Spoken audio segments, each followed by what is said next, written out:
This book, From America's Test Kitchen, is filled with recommendations about kitchen gear, expert tips, recipes, and more. And whether cooking inside or out, kitchen gear is stuffed with tasty information presented in an entertaining style. Hi, I'm Dan Skinner, and this is Some Books Considered. Today, I'll talk with Hanna Crowley about kitchen gear, the ultimate owner's manual. I requested and was provided with a copy of the book, but this video is not sponsored. Hanna Crowley is an executive director for America's Test Kitchen Reviews and co-host of Gearheads on YouTube. She's written about and reviewed kitchen equipment and ingredients for more than a decade and is passionate about helping people spend their money wisely.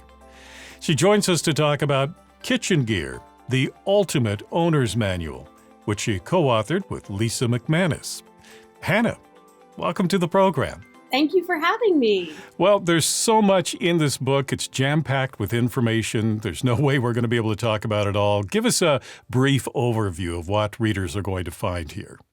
Sure. Well, we tried to think of all of the ways we can help people in the kitchen. And people are at all different places in their kitchen. So we wrote this for the person who's just starting out and wants to thoughtfully build a collection. We also wrote this for the person that has everything and either wants to pare down to the best of the best, the most core things they really need, or that wants to buy the latest and the greatest and wants to know, should they really get that air fryer? Should they really get that smart oven? So we're trying to answer all of your burning kitchen questions so you can save your money and have more fun in the kitchen and save more time in the kitchen. I mean, we even get into like the most efficient way to wash dishes, which sounds boring, but if you think about it, heck, if you can wash dishes a few minutes less a day, that's a win right there. Yeah, I need to look at that section. So tell us a bit about how the book is organized. Sure. Well, we break it down by section. We start with the core items. I'm talking skillets, Dutch ovens, the most core essentials that we think people need. We call this a capsule collection. I'm not sure if you've heard of a capsule wardrobe where it's like you buy 10 pieces and you've got your black pencil skirt and you can make about like 30 outfits out of that. We took that mindset and looked at the kitchen and said, okay, what are the most basic pieces that you can pare down your collection to and make the highest number of recipes? So we start with that conversation. Then we also get into electrics, for example, things that plug in. We talk about drinks, and that means cocktails, but it also means coffee, tea. We also get into baking, which is a huge, complicated category in the world of kitchen gear. And then also, trying to use your big appliances better, getting the most out of your oven, how to use when to use certain appliances over other ones, how to keep your kitchen clean and organized. We really tried to cover everything people might need help with in the kitchen. Mm-hmm. And also you go outside of the physical kitchen and you talk about cooking outside. You're right. Yes, we love to grill. We love a grill.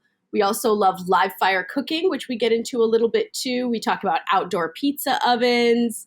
We really tried to get into every single way. We've been doing this for so long. We're always looking for new ideas to test, but that also means that we've tested just about every kitchen tool, appliance under the sun.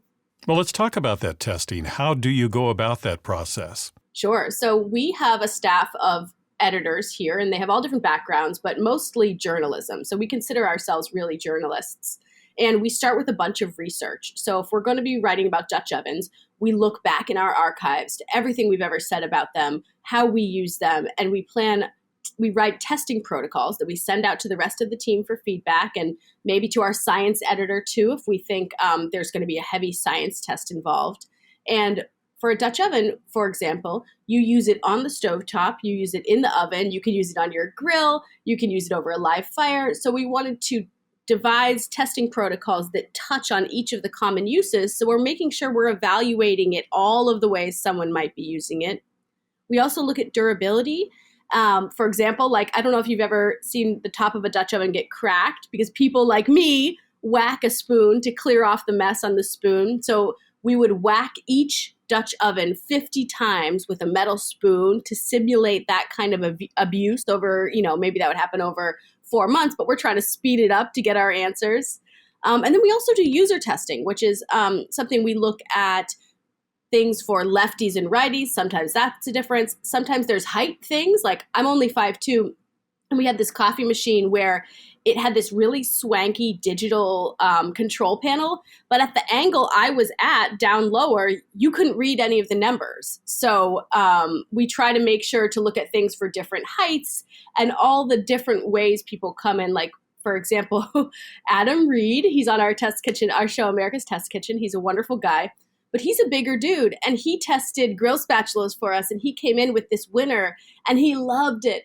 But it was like a branch for Lisa and I. You know, we're like both shorter women. So we had to find something that fit for everybody. And we can still say, like, if you want a bigger grill spatula, like this one's fantastic. But for most folks, this other one is going to be the best pick. So we really try to think of all of the different ways people might need something, all of the different people out there. Well, there's so many pieces of gear and gadgets out there. What advice do you have about deciding, what's really worth the investment? Sure. So I think worth the investment, I would say the pieces in your core lineup. I'm talking a skillet, a Dutch oven, a sheet pan, some saucepans. Those items I think are really worth investing in, spending the most money you can to get the best item, because then it will last. You're having fewer items go to the landfill. You don't have to worry about replacing. You don't have to worry about a decline in performance if you invest your money in those core items. Outside of that, like a common question we get, this is probably no surprise to you, but is an air fryer worth it? Should I get an air fryer? And I always take people through a decision tree there. I say, first of all, do you have a convection oven? Air fryers are simply a convection oven. If they have a convection oven, I'm going to say, start using that first. See if you like it. An air fryer shuts off automatically, so it's very convenient. So I say, are you looking for that convenience in a countertop appliance? Do you want something that's not going to heat up your whole house? So I kind of bring folks through a decision tree, and that's what we do in the book too, because I can't simply say, yes, an air fryer is worth it for everyone. Not everybody has the counter space. Not everybody cares about that sort of convenience that they don't want their 2-year-old to touch the hot side of an appliance and they can be, changing a diaper in the other room when it goes off and their dinner isn't ruined. That's not for everybody, but it is for some people. So we try to walk people through those decision trees in our reviews on americastestkitchen.com and in the book. And I guess it also always comes down to what do you really need versus what you want. Now, those are two different things. Exactly. They're very different things. And you can I think you can kind of psych yourself out with what you need, because you're like, all right, all we really need is like a cast iron skillet, a knife, a cutting board, and we could survive, right? And then what you want, on the other side of things, I want it all. I want that $1,000 pizza oven. I have a pasta machine. I have a sous vide machine. I have everything you can imagine. Have I used them in the last 3 months? Year? 3 years? Not everything, no. Another thing that this book has is recipes. So tell us a bit about the recipes, and I'm curious about recipes that maybe depend on certain types of kitchen gear. Yes. So this was one of the most fun parts of the book. So in the test kitchen, we, the reviews team, work alongside the test cooks and the chefs, developing all of the recipes for Cooks Illustrated magazine, Cooks Country magazine.